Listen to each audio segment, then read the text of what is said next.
केजरीवाल के एक बयान से भी इस बात के कयास लगने शुरू हो गए हैं कि आगामी समय में पीएम मोदी को हराने के लिए वो कांग्रेस के साथ आ सकते हैं। ये बात हम ऐसे ही नहीं कह रहे हैं, बल्कि कांग्रेस की वरिष्ठ नेता सुप्रिया श्रीनेत के एक ट्वीट से कयास लगने शुरू हो गए। दरअसल दिल्ली के सीएम अरविंद केजरीवाल एक कार्यक्रम को संबोधित कर रहे थे।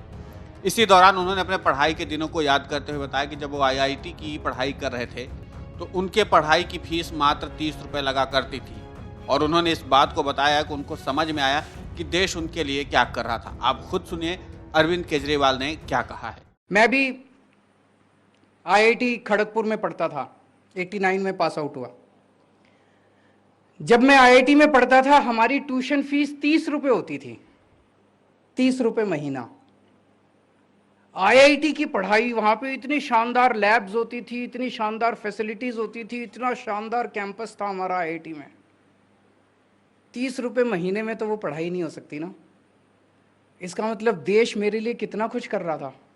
हालांकि केजरीवाल के इस बयान को कांग्रेस ने अपने पाले में लाने की कोशिश की है और कांग्रेस से बताने की कोशिश कर रही है कि उस समय की कांग्रेस सरकार पढ़ाई के लिए कितना अच्छा काम कर रही थी।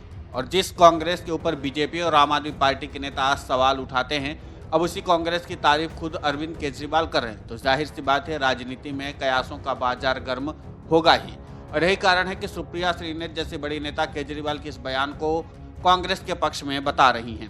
तो इस कयास को और बल मिलने लगता है। हालांकि केजरीवाल के इस बयान के बाद माना यह जाने लगा है कि हो सकता है कि जिस तरीके से 2024 में पीएम मोदी के विजय रथ को रोकने के लिए महागठबंधन की रणनीति विपक्ष तैयार कर रहा है कि सभी राजनीतिक दल एक होकर पीएम मोदी के खिलाफ 2024 में चुनाव लड़ेंगे।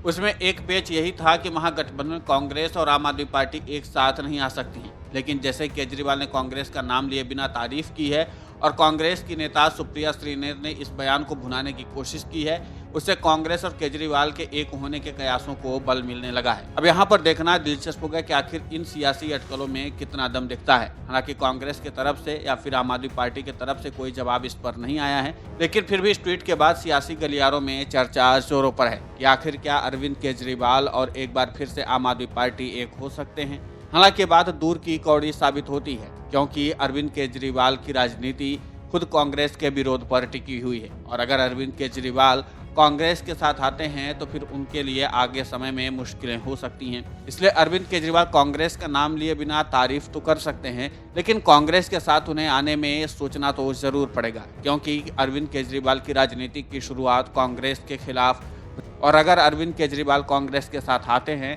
तो फिर जाहिर सी बात है कि उनको काफी कुछ सोच विचार करना पड़ेगा। यहाँ पर एक बात और दिलचस्प है कि अरविंद केजरीवाल ने अपने मुख्यमंत्री के कार्यकाल की शुरुआत जो थी वो कांग्रेस के साथ गठबंधन करके ही की थी। जब दिल्ली में उनकी जीत हुई थी तब उन्होंने कांग्रेस के साथ मिलकर सरकार भी बनाई थी। हालांकि वो सरकार ज़्यादा दिन नहीं चली थी और गिर गई थी। इसके बाद प्रचंड बहुमत से जीतकर दिल्ली के सीएम बने थे अरविंद केजरीवाल। अब यहाँ पर देखना दिलचस्प होगा कि इस पूरे घटनाक्रम में कांग्रेस से आम आदमी पार्टी क्या दांव खेलती है। Video desk अमरउजाला.com।